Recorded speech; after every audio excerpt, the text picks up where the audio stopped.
네, 특검과 우병우 전 수석이 외나무 다리 양 끝에 섰습니다. 우 전 수석에 대해서 구속영장을 청구하면서 마지막 승부수를 던진 특검은 구속을 자신하고 있습니다. 반면에 우 전 수석은 이번에도 탄탄한 방어 논리를 펼쳐서 특검의 창을 정면으로 막겠다 이런 입장인데요. 법원은 과연 어느 쪽 소리를 들어줄까요? 양지열 변호사 그리고 이동우 YTN 선임 기자와 자세한 얘기 나눠보겠습니다. 두 분 안녕하십니까? 네, 안녕하세요. 예, 어서 오십시오. 오늘도 우병우 전 수석 최순실 여전히 모른다 이 얘기는 반복했고요. 취재진 질문에는 한결같은 표정이었습니다. 오늘 출석 모습 먼저 보고 얘기 나누겠습니다.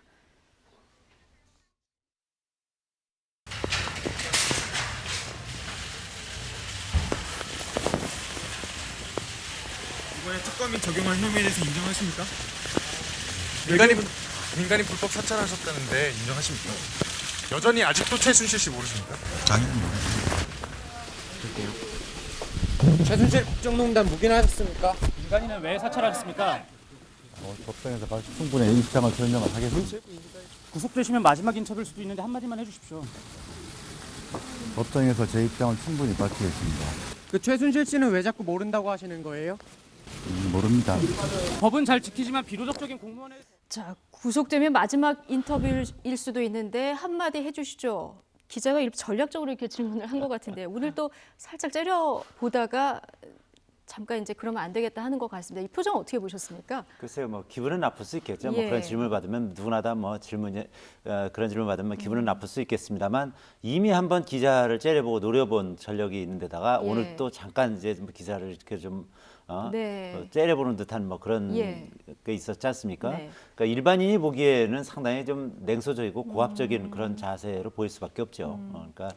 지난번에도 이제 그런 자세를 보였습니다만 오늘도 상당히 좀 기자들의 질문에 좀 귀찮고 그리고 아주 상당히 어떻게 보면 이제 영어는 이제 시니컬하다, 예. 냉소적이다 이렇게 표현하는데 그런 그 모습들을 좀 많이 보였고요. 그리고 아무래도 이제 본인이 이제 법률 미꾸라지라는 별명도 가지고 있으니까 상당히 이제 이 여러 가지 네 가지 혐의를 적용하긴 했지만 네. 상당 부분 본인은 이런 부분에 대해서 나름대로 이제 자신이 있다. 인간이 있다. 그런 또 의지의 표현이라고도 할 수도 있겠습니다만 예. 어쨌든 일반 국민 입장에서 봤을 때는 상당히 이제 불편한 것이 사실이죠. 그러니까 이게 성격이구나 이런 저희가 지금 화면으로 계속 보여드리고 있는데 지난해 11월 6일 검찰 출석된 모습이고요. 오늘 이제 법원에 도착해서 기자의 질문에 이제 살짝 이렇게 째려보다 오늘은 지난번에 저런 논란이 있었기 때문에 좀 조심을 하는 것 같긴 했습니다. 자, 그런데 일관되게 최순실은 모른다. 네. 이거는 계속 반복해서 주장을 하고 있는 부분이에요. 근데 그렇습니다. 알 것이다 이런 게 정황상으로는 그렇습니다만 이게 또 법적인 거는 다른 문제라서요. 이게 법적으로 나는 걸리지 않을 거야. 증거를 찾아봐. 네. 이런 자신감이 좀 보이는 것 같습니다. 지난번 이제 김규신 전 비서실장 청문회 때 끝까지 예. 모른다고 하다가 본인이 이제 그 자신이 검증 과정을 거쳤던 과정의 영상을 보여주니까 모른다고 할 수는 없겠네요 하면서 아는 건다는 얘기인지 모른다는 얘기인지 애매하게 얘기를 했지 않습니까? 그렇죠. 그런 정도의 명백한 물증이 없는 한은 아마도 그런 것들이 나오긴 또 어려울 것 같아요. 예. 민정수석이라는 신분도 그렇고 그전에는 검사로서 활동을 했었기 때문에 그렇게 공개적인 자리에서 최순실 씨와 만난다거나 이런 게 기록이 예. 남아있을 가능성이 거의 없고 그래서 실제로 아는지 모르는지 모르겠지만 사람 자체를 아예 모른다는 건 말이 안 되고 본인이 그렇게 직접적인 어떤 인연을 맺을 만큼은 알지 못한다. 그러니까 네. 최순실 씨와 거래 관계가 있었다든가 예. 그 사람이 청탁을 받아서 직접 일을 해줬다든가 이런 것들의 정도에 이르지 않는다라는 자신감이 있으니까 저런 모습을 보이는 것 적어도 같은데요. 증거를 남기진 않았을 것이다. 그렇죠. 그런데 여기에 저 태도가 사실은 앞뒤가 안 맞는 게 오늘 영장실질심사를 받으면서 우병우 전 수석이 할 수 있는 얘기는 본인이 무능력하다는 얘기를 사실은 해야 하는 겁니다. 본인을 방어하기 위해서는. 예. 그렇게 최순실 씨가 국정을 농단하고 있었지만 나는 몰랐다라는 얘기를 해야 하는 사람 아닙니까? 그러면 민정수석으로서 그건 무능력하고 무책임하다는 얘기거든요. 네. 그러니까 설령 법적으로는 처벌을 받지 않을지라도 굉장히 최소한도의 도의적으로는 이미 잘못돼 있다는 것을 인정하고 들어가야 되는 거예요. 네. 모른다고 하면서 저렇게 당당한 게 아니라 몰라서 죄송합니다는 얘기를 국민들에게 해야 되는 거예요. 최소한. 김기춘 전 비서실장은 그런 태도 아니었습니까? 어느 정도 그런 건 됐죠. 예. 저는 진짜 모릅니다 하면서 그나마 고개라도 좀 죄송합니다. 이런 숙이는 얘기를 모습이라도 했었었죠. 보이는데 저 자세는 진짜로 모른다고 한다면 모른다고 하는 게 민정수석으로서 할 일을 못했다는 거죠. 법적으로 처벌을 안 받더라도 저 자세는 잘못된 거죠. 무능력함을 인정하면서도 당당한 태도. 이 부분이 조금 이해가 안 간다. 이런 얘기를 해주셨는데 수사 기한이 연장이 안 되면 이제 특검의 마지막 타겟이 될 수도 있는데요. 어제 이 구속 여부에 대해서 양지열 변호사께는 물어봤습니다. 이동우 기자는 어떻게 보십니까? 뭐 구속될 가능성이 저는 높다고 보는데요. 높다고. 우선 뭐 예. 직권남용 혐의와 관련해서 특검에서 이제 상당히 자신하고 있거든요. 그러니까 네. 여러 가지 지금까지 뭐 나온 부분뿐만 아니라 뭐 아까 뭐 기자도 얘기를 했습니다만 여러 가지 이제 혐의가 있는 데다가 뭐 추가된 게 또 몇 가지가 또 있어요. 예. 그러니까 직권남용 또 민간인 사찰 뭐 이런 부분까지도 좀 추가된 게 있기 때문에 그런 부분하고 또 특별감찰관법 그 위반한 부분이 있지 않습니까? 네.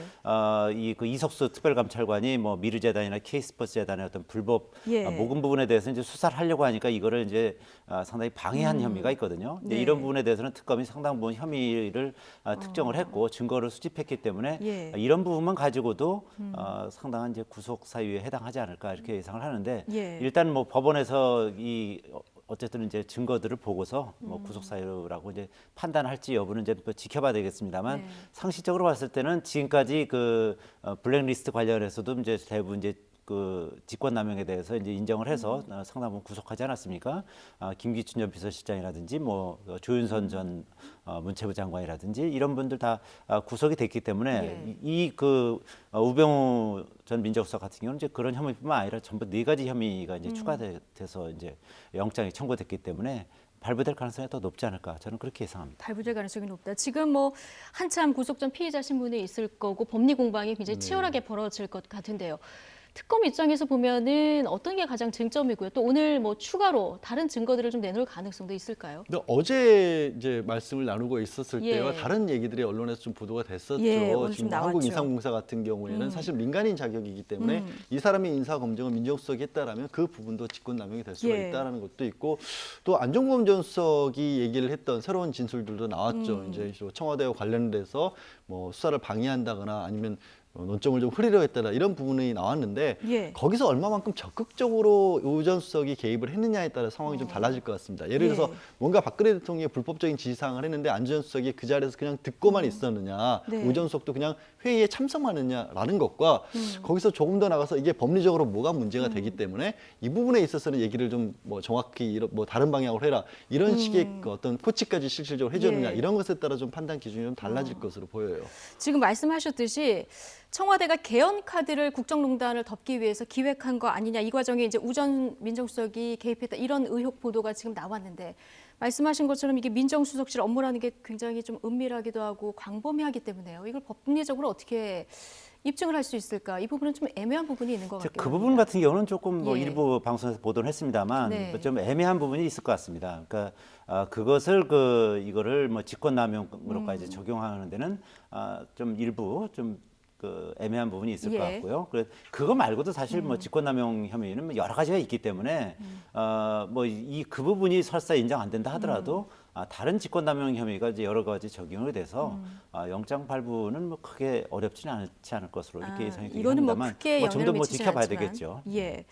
조금 전에 말씀하신 그 민간인 사찰이요. 한국인삼공사 이 민영화가 됐군요. 저도 예. 이번에 다시 찾아보다 예. 알았습니다. 예. 2002년부터 민영화가 예. 돼 있기 때문에 2002년 이후에 민영화된 사람에 대해서 3평을 수집했다. 그러니까 뭐 그 사람에 대한 평판이라든가 어떤 뭐 혹시 스캔들 같은 게 공직자로서 없는지. 근데 공직자가 아니기 때문에 이걸 예. 민정수석실에서 들여다봤다라면 민간인 사찰에 해당하는 거고 네. 그거는 이제 본인의 권한을 넘어선 것이다. 남용을 한 것이다. 그러니까 라고 민간인 사찰은 지금 엄연히 불법인 거죠. 불법이죠. 불법인 예. 것이기 때문에 이게 이제 이거는 직권 남용에 해당한다라고 특검은 보고 있다는 거고요. 예. 그 부분이 상당히 법리적으로 다툼이 될 것으로는 보입니다. 왜냐하면 어쨌든 뭐 공기관이라고도 사실 볼 수 있는 영역이기 때문에 이런 부분에 대해서 그 사찰의 방법 같은 것도 필요할 것 같아요. 네. 그냥 단순하게 주변 사람들에게 탐문을 냈거나 아니면 공개된 자료 같은 것들을 본 건지 아니면 글자 그대로 뭔가 뭐 예를 들어서 단적으로 뭐 미행을 했다든가 이런 일이 있었는지 같은 것도 필요할 것 같고요.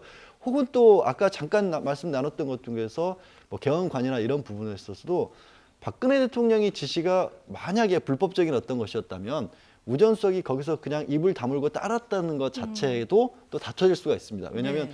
우리가 이제 법률적으로 분명히 상관이 어떤 불법적인 명령을 지시를 했었을 때 그것에 대해서 따랐다는 걸로 면죄부를 받을 수 없다라는 게 일관된 법원의 예. 입장이거든요.